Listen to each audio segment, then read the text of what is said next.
Something that I find odd is how a lot of people tend to conceive of open-mindedness. They tend to seem to think that open-mindedness is just being accepting of taboo ideas. And now, yeah, open-mindedness does mean that you are open to taboo ideas, but a lot of people don't really think of it in that way. They think that if somebody just believes in ideas like aliens or ghosts or things like that, that person is open-minded, as if like they come across a person like that, they automatically assume that that person is open-minded. But I myself, I've talked to lots of people who believe these sorts of things, and some of them, not all of them, I'm just talking about some of them, but some of those people are actually some of the most close-minded people I've ever talked to.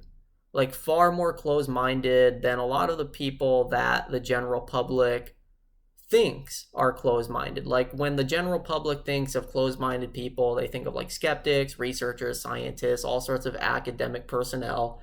But I've talked to a lot of academic personnel and researchers and professors who are some of the most open-minded people I've talked to. And not just some of them, honestly, like a majority of them, of the ones I've talked to, are very open-minded. Because see, if you're like, let's say, an academic researcher, you have to be open-minded to the possibility that all your work could get flushed down the drain tomorrow. Let's say like a new test or a new experiment is done and it disproves all your ideas, boom, your work's gone, right? Like every researcher, every scientist has to come face to face with that daunting possibility. So they're almost required to be extremely open-minded. And for that reason, a majority of such people who I've talked to who are researchers or academic personnel, they're actually some of the most open-minded people I've talked to.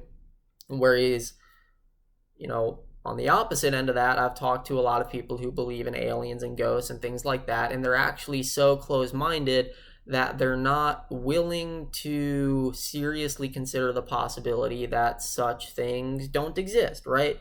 And see, that's the thing. We think that open-mindedness means that we accept the existence of those sorts of taboo things.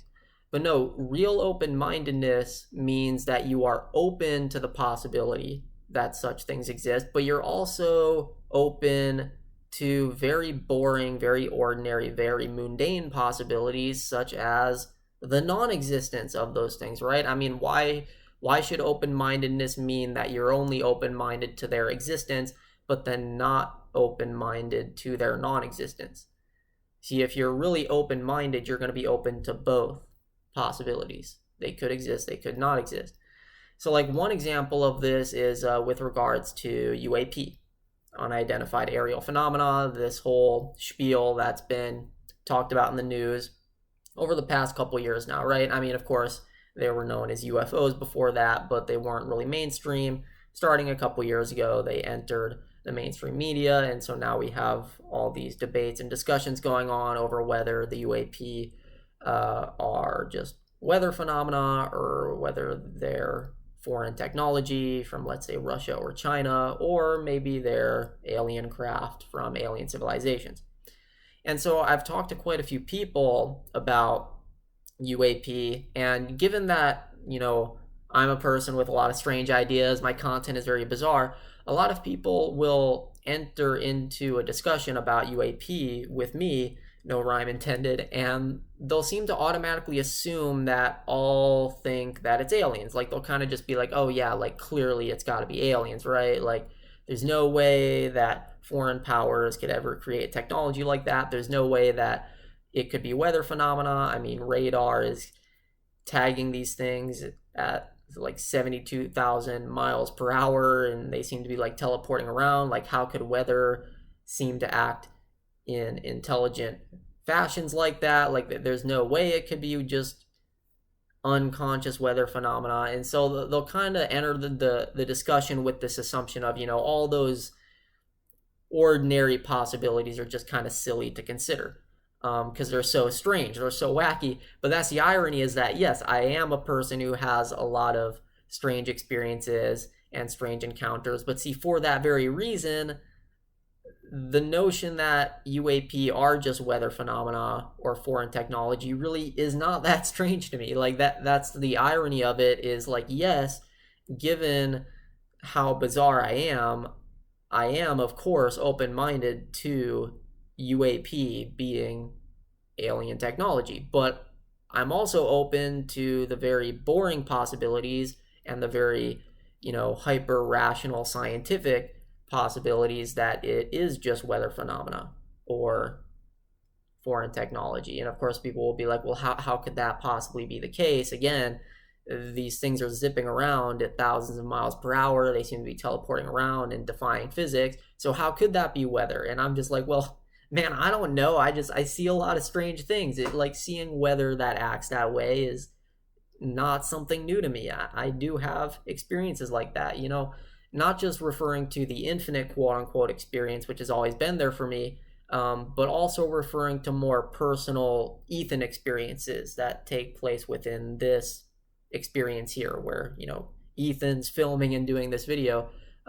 Even just within this personal field of experience, I've had very strange spiritual and paranormal experiences ever since I was about 11 years old, right? So, I mean, the infinite experience has always been there, but personal, spiritual, and paranormal experiences really started happening for Ethan, around age 11. And so I'm not just used to bizarre encounters because of the infinite quote unquote experience. I'm also used to such taboo things due to very personal Ethan experiences, which I've had in this personal field, right? For almost a whole lifetime, right? Ever since I was a kid, right? Around age 11. A little bit before that too. I mean, there was some stuff before the age of 11, but it really intensified around the age of 11. And ever since then, there's been a lot of very bizarre paranormal and spiritual experiences that have been had, even personally, not just talking about the infinite experience, which transcends or includes the personal field, right? It's more expansive than that. But taking both into account together, for those reasons, needless to say, yeah, I am very used to odd stuff and taboo ideas. But see, I've encountered such strange stuff that it's not just that I'm open-minded to the possibility of UAP being alien technology. I'm also even open-minded to the fact that it is just weather, right? As silly as it sounds, I've had such silly and strange encounters that I'm even open-minded to those silly possibilities of it just being weather. And so ironically, my open-mindedness comes full circle all the way through the extraordinary back around to the ordinary, where it's like, okay, yeah, I am open to it being aliens, but I've seen much stranger stuff than that. And so I'm also open-minded to the possibility that it's weather and that somehow the weather could be acting in all these sorts of strange, seemingly intelligent ways which defy explanation. And so I'm also open-minded to the possibility that it's just foreign technology from Russia or China. Like, okay, yeah, it sounds silly to think that they could just develop technology that advanced while keeping it hidden all these years. But again, I've seen much stranger stuff than that. So the idea that Russia or China would have such advanced technology really is not all that strange to me. So that's what I think real open-mindedness should look like. Open-mindedness does not just mean that you're open to taboo ideas. It means that, yes, you're open to the taboo possibilities, but you're also open to the very boring, very ordinary, rational, scientific explanations as well. And so you just follow the evidence wherever it leads. If it leads to an exciting, extraordinary possibility, okay, great. But if it leads to a more mundane possibility, then you have to accept that too. See, a lot of people will talk about that you shouldn't be too open-minded. There's an old quote, and I don't remember who it originates from, but to paraphrase it, the quote goes something like, you want to be open-minded, but you don't want to be so open-minded that your brain falls out. as in, like, you don't want to be so open-minded that you're gullible, because if you're gullible, you're going to fall for scams, right? Like maybe you'll get scammed by a fake psychic or a snake oil salesman or people like that. See, I think that is not necessarily the solution. I don't think that the solution is necessarily that people should be less open-minded. I think rather the solution to gullibility is that people should be even more open-minded. Because see, if you're so open-minded that you come full circle back around to accepting not just the extraordinary possibilities, but also the very ordinary ones, that's going to make you more discerning, right? You become so open-minded that you reground back into discernment. So like, let's say if you were to go and visit a psychic, okay, the typical solution to not getting scammed would be just be more closed-minded, right? Just, don't think that the psychic could actually be a psychic. Like, that's silly. Just assume that's silly, and therefore you're not going to go see them, and you're not going to get scammed, right? Like, you're going to be closed-minded, and in that way you're going to guard yourself from getting scammed by the psychic, simply because you're too closed-minded to believe that psychic abilities are even possible. And so if you don't even believe they're possible, how are you going to ever get scammed by that psychic? I would say that the solution is to go in the other direction. You become so open-minded that, okay, yeah, you are open-minded to the possibility that psychic abilities are real, and so maybe this psychic is genuine.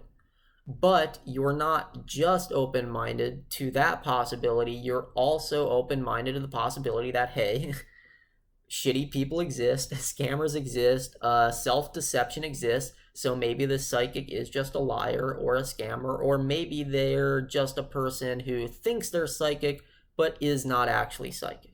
See, you're open-minded to both possibilities. And if you're open-minded to both, that's going to make you open to evidence from both sides. You're going to be looking for evidence that supports the possibility that maybe they are genuinely psychic, because you are open-minded to that possibility, but you're also going to be looking for any evidence that may suggest that they're just a scam, because you're also open-minded to that more boring negative possibility. So if you're open to both sides, you're going to be seeing more evidence from both sides, and that's going to make you more discerning. It's going to make you more balanced within your mindset, and that makes you more immune to scams, right? You become a sort of forward-thinking skeptic that, okay, yeah, I'm going to be open to the possibility that they're a psychic, but I'm going to look for evidence also that suggests that maybe they're not.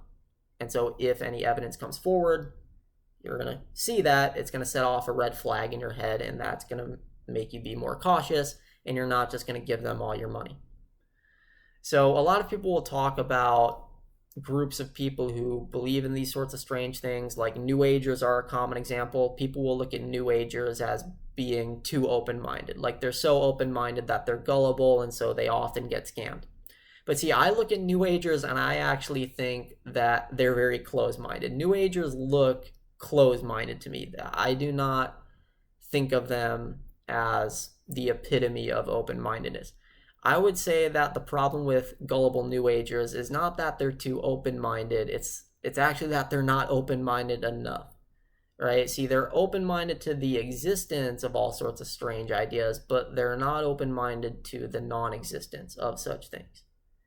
So they need to be more open-minded, not less. And if they were more open-minded, then they would actually become more discerning and less gullible. So rather than their brain falling out, right, they would actually be so open-minded that they would be more discerning rather than being at risk of their proverbial brains falling out. And I could use this example with other groups too. I mean, like, for example, you have religious groups such as creationists who will look at the theory of evolution and think, oh, that's silly. Like, how could life ever just spontaneously form out of inanimate matter?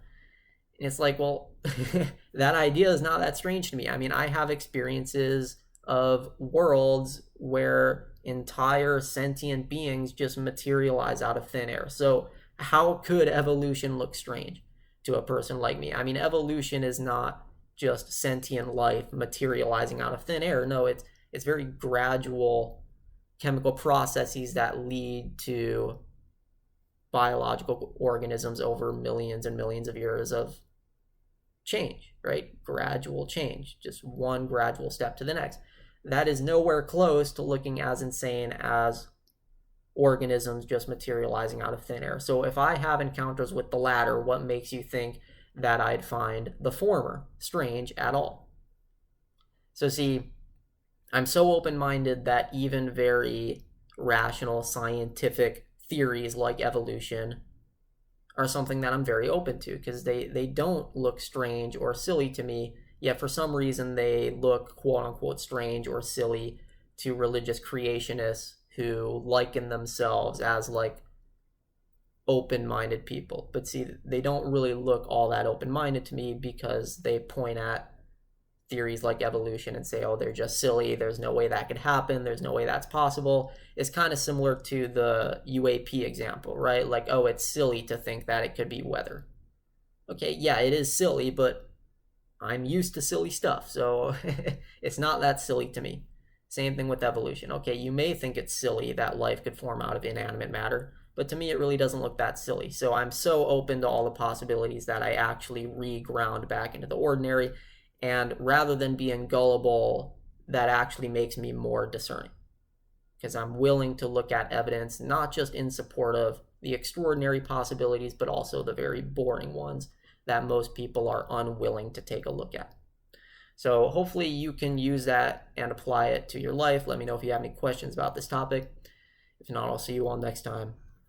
Create a nice day.